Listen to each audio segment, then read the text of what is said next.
Alright everybody, I am working on my 2001 Audi TT. It's a quattro. I finally got the CV axle out, and I wanted to talk to you real quick about all the wonderful time I'm having here. I watched two different videos. One gentleman, don't know his name, I didn't catch it, I just saw the video. But kudos to him. The man jacked this vehicle up without taking off any of the brake system. These are 10mm bolts right here. He took those three bolts off, he pulled that thing out, and he undid in the back there, I think there's 6 of them, 6 torque bolts. These original ones for my Audi were 12 point. They were 10mm 12 point. I'll show you the case. I had to go out and physically, I had to go buy them off of eBay. No big deal. That's how I got those things off. With a little bit of WD-40, they came off. But he basically jacked the vehicle up, pulled the axle off. I mean, he knocked this thing out in a half hour, so well done. Wasn't a half hour for me. More like a couple days of struggling and trying to get this done. In the end, I had to take off my entire brake system, as you can see, to get to this part. The reason I had to do that in the end was because my CV axle here, when you keep the, hold on, I'll show you. This is the nut that holds the CV on. So I rented out all the parts from AutoZone. Not a big deal. Unscrewed this thing all the way up to the very end, and I tried to hammer the thing off, and it wasn't happening. So that's why I had to go get my CV axle puller to take care of that. And after I did that, I went ahead and left the bolts just very lightly in there. That way I could pull this out without having that come out of there. That laid down here, undid all the bolts. You get the idea. Not a big deal. The interesting part was what I'm going to show you next year, so stand by. But yeah, I had to take the whole entire brake system apart to get to this.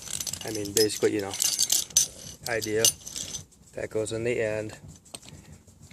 Hooks those, hook around, you know, and you push it out. That stays in there, and then you just pull the thing out.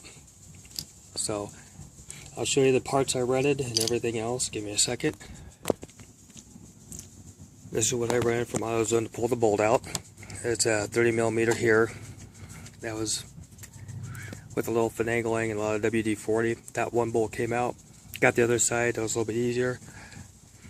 The tricky part was, and this is what I want to let you guys know, since this is my first time, I specially ordered this. That's got, you don't use a regular star wrench or anything like that. It is a 12 point.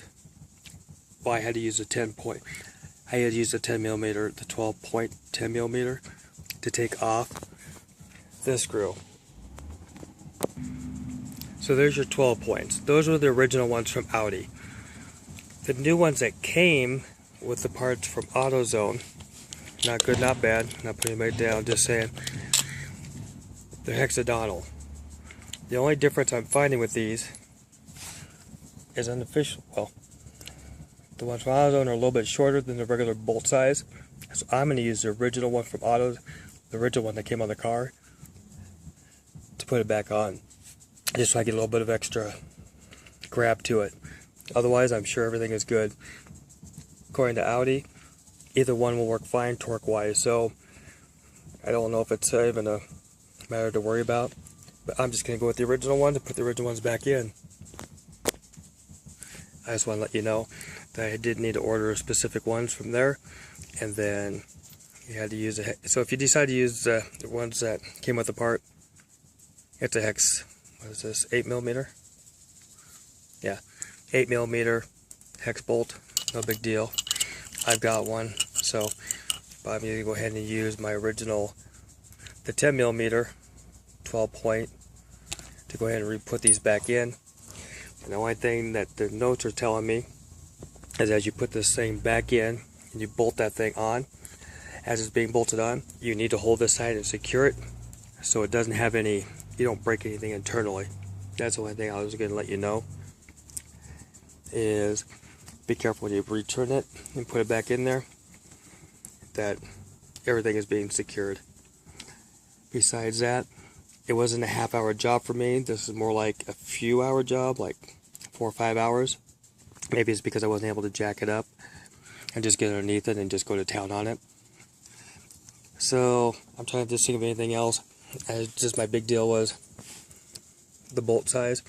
These bolts are just a hair longer than these, so I'm just going to use these on that. If you'll tell me that doesn't matter, then no worries. I appreciate all the feedback, and I'm going to go from there. So I'm going to go from there, get that done. The original one that came out is right there, if it really matters. I just cut the whole boot kit off, so that way I get my piece in there. The Mercedes guys that wears the robe made a really good point. Just an FYI. When you remove these, clean out that interior bolt from grease and all that stuff. And I went and did what he was saying. I put a little pin thing inside that hole and gave it a couple little taps to shake up this right here and to make it a little bit easier to break it loose. And it actually helped. So thank you, Mercedes guy. And the person that did that video jacking the car up, you taught me a lot. So hopefully the next time I do it, I won't have to take the whole brake system off. And if that helps somebody, go for it. I just want to let you know that Audi is telling me either bolt works or should work. But I'm just going to go with the original ones from Audi because it's specific to the vehicle. So, out here.